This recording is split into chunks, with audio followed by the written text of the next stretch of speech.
OBC आंदोलक लक्ष्मण हाके यांच्यावर झालेल्या हल्ल्याच्या निषेधार्थ नांदेडच्या कंधार इथे निषेध मोर्चा काढण्यात आलाय। भविष्यात अशी घटना घडल्यास तीव्र आंदोलन करण्याचा इशारा देखील दिलाय। मराठीला अभिजात भाषेचा दर्जा देण्याचा निर्णय मराठी जनांना सुखावणार आहे। अभिजात साहित्याचा ठेवा तयार करणाऱ्या सर्वांचं हे श्रेय, अशी प्रतिक्रिया उपमुख्यमंत्री देवेंद्र फडणवीस यांनी दिली।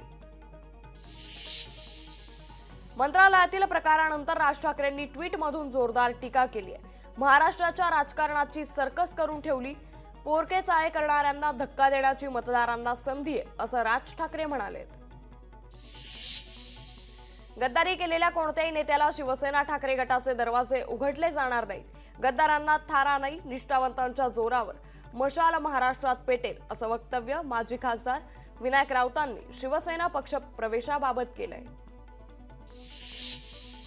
राजकारणातील कॅश, कास्ट आणि क्रिमिनल शुद्धीकरणासाठी छत्रपतींच्या तत्वांचं अनुकरण गरजेचं आहे, असं वक्तव्य केंद्रीय मंत्री नितीन गडकरींनी केलंय।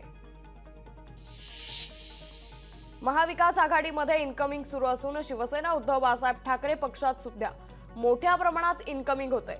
मात्र गद्दारांना इनकमिंग बंद असणार आहे, असं माजी खासदार विनायक राऊत म्हणाले।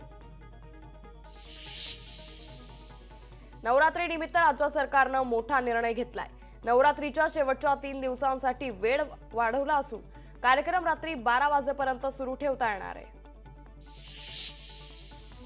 अहमदनगर जिल्ह्याच्या अहिल्यानगर नामकरणाला विरोध करण्यात आलाय। अहिल्यानगर करण्याच्या प्रस्तावाला केंद्र सरकारची मंजुरी देण्यात आल्यानंतर नामकरणाला विरोध करण्यात आलाय। महसूल मंत्री राधाकृष्ण विखे पाटील यांनी याबाबत पोस्ट करून माहिती दिली।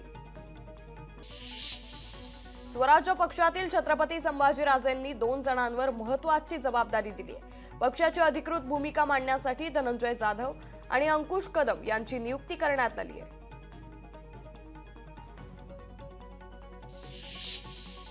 धुळ्यातील साक्री तालुक्यातील भाडणे गावातील केंद्र शासन संचलित एकलव्य रेसिडेन्शियल स्कूलमधील शिक्षकाची झालेली बदली रद्द करण्यासाठी विद्यार्थ्यांनी मोर्चा काढलाय। अर्ध्या रात्री विद्यार्थ्यांनी बदली रद्द होण्याची मागणी करत नाशिककडे मोर्चा काढलाय।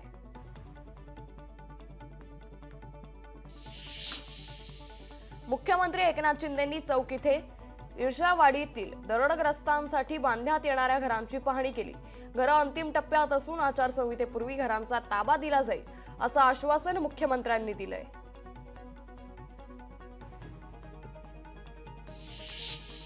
खेड दापोली रस्त्यावरील खड्ड्यांचं साम्राज्य निर्माण झालंय। या ठिकाणी खड्डे भरायचं काम अतिशय निकृष्ट दर्जाचं सुरू आहे। त्यामुळे शिवसेना उद्धव बाळासाहेब ठाकरे पक्षाचे माजी आमदार संजयराव कदम यांच्याकडून हे काम थांबवण्यात आलंय।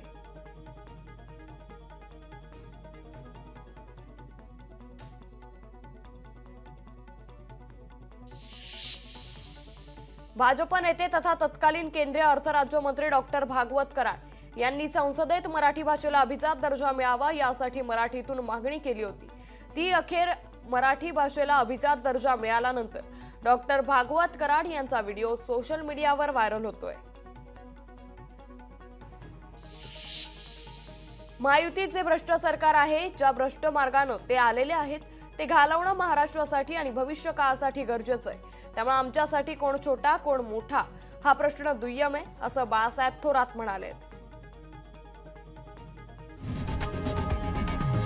लोकशाही मराठी ऐका, पहा, जागरूक रहा।